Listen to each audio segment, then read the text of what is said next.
Minor పిల్లలు మొత్తం అంతా 14 సంవత్సరాల సంబంధించి 14 సంవత్సరాల ఏజ్ గల 8వ తరగతి ఆక్స్ఫోర్డ్లో చదువుతున్నటువంటి కందుకూరులో చదువుతున్నటువంటి ముగ్గురు మైనర్ పిల్లలు వెళ్ళిపోవడం జరిగింది టౌన్లో.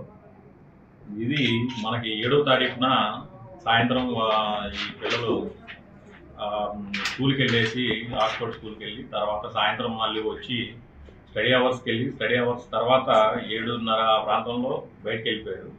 బయటికి వెళ్ళిపోయిన తర్వాత మళ్ళీ ఇంటికి రాకపోతే వాళ్ళు అన్ని చుట్టుపక్కలంతా విచారించుకొని మొత్తం అందరితో విచారిస్తే వీళ్ళు ఒక ముగ్గురు వెళ్ళిపోయినట్టు తెలుసుకొని ఈ షేక్ అఫ్రోజ్ ఈమె 11:30 ప్రాంతంకి టౌన్ పోలీస్ స్టేషన్కి వచ్చి ఇట్లా ముగ్గురు పిల్లలు కూడా బయటకు వెళ్ళిపోయారు, ఎటు వెళ్ళారో తెలియదు అని చెప్పేసి టౌన్ పోలీస్ స్టేషన్లో రిపోర్ట్ ఇవ్వడం జరిగింది.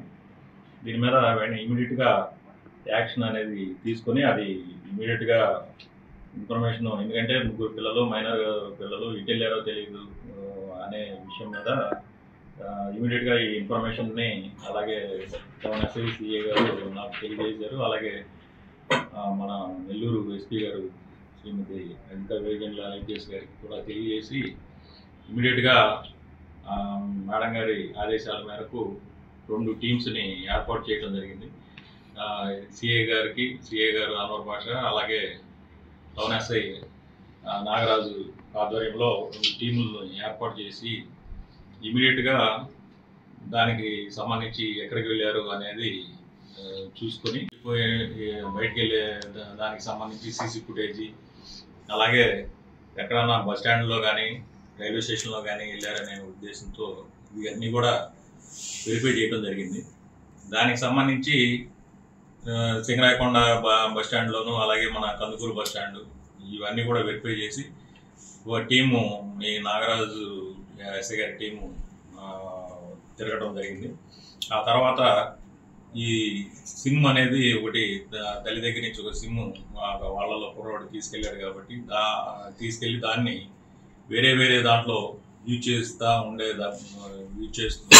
దాని మీద కూడా వర్కౌట్ చేయడం జరిగింది.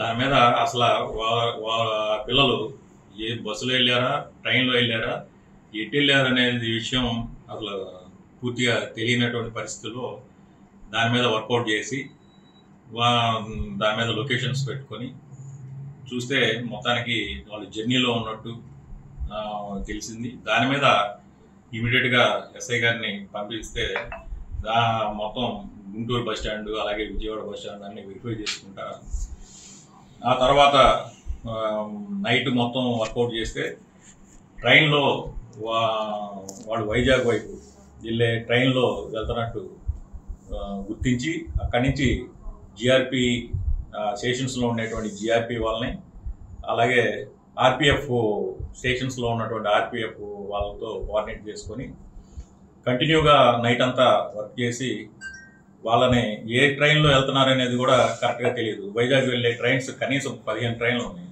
ఆ టైంలో.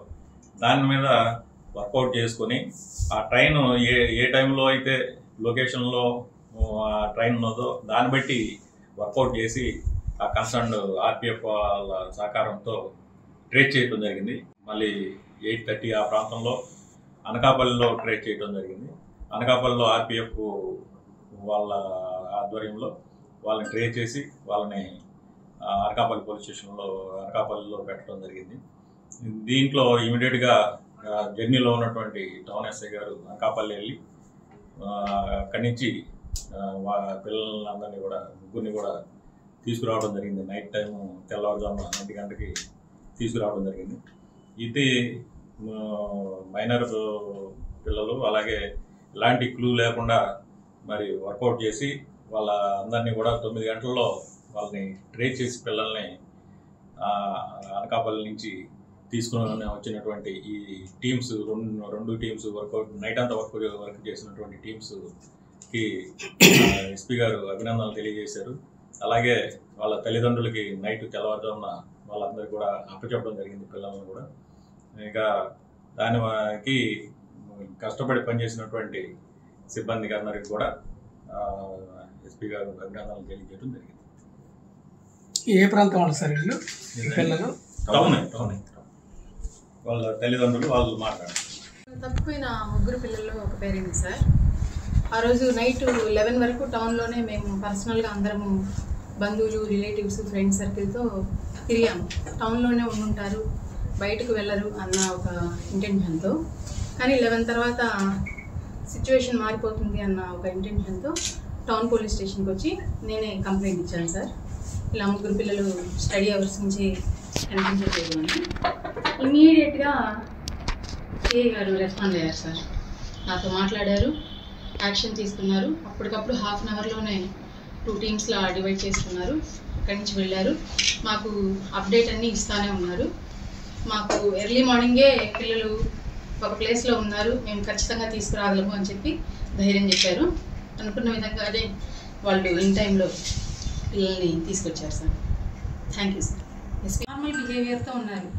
మేబీ అసలు వాస్తవానికి మా ఇంట్లో అయితే మొబైల్ కూడా లేదు. మొబైల్ అడిక్టెడ్ అనడానికి కూడా పిల్లవాడు. మొబైల్ కూడా లేదు. అసలు ఎలా జరిగింది ఏంటి అనేది కూడా తెలియదు. మా అబ్బాయి స్టడీ అవర్లోనే ఉన్నాడు 7:30. స్టడీ అవర్స్ స్కూల్లో బయట? స్కూల్లోనే సార్, స్టడీ అవర్స్లోనే ఉన్నారు. ఎక్స్ట్రాగా 1 అవర్ టైం ఉండమన్నారు అని చెప్పి నాకు ఈవినింగ్ వచ్చినప్పుడు చెప్పాడు. వెళ్ళాడు. వీడు స్టడీ అవర్లోనే ఉన్నారు.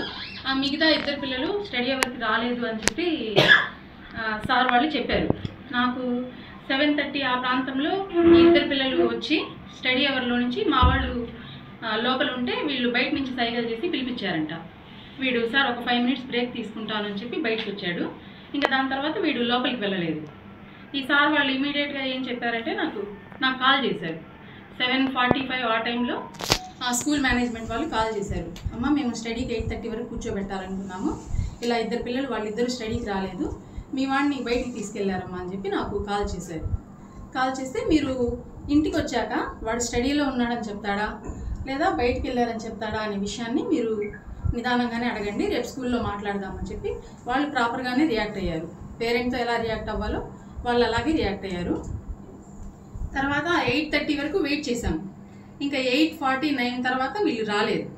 ఇంకప్పుడు నేను వీళ్ళిద్దరు పేరెంట్స్కి కాల్ చేసి విషయం ఏంటి, వీళ్ళు పిల్లలు రాలేదు సార్, ఇలా వచ్చి తీసుకెళ్లారండి అని చెప్పి డిస్కస్ చేయడం అనేది జరిగింది.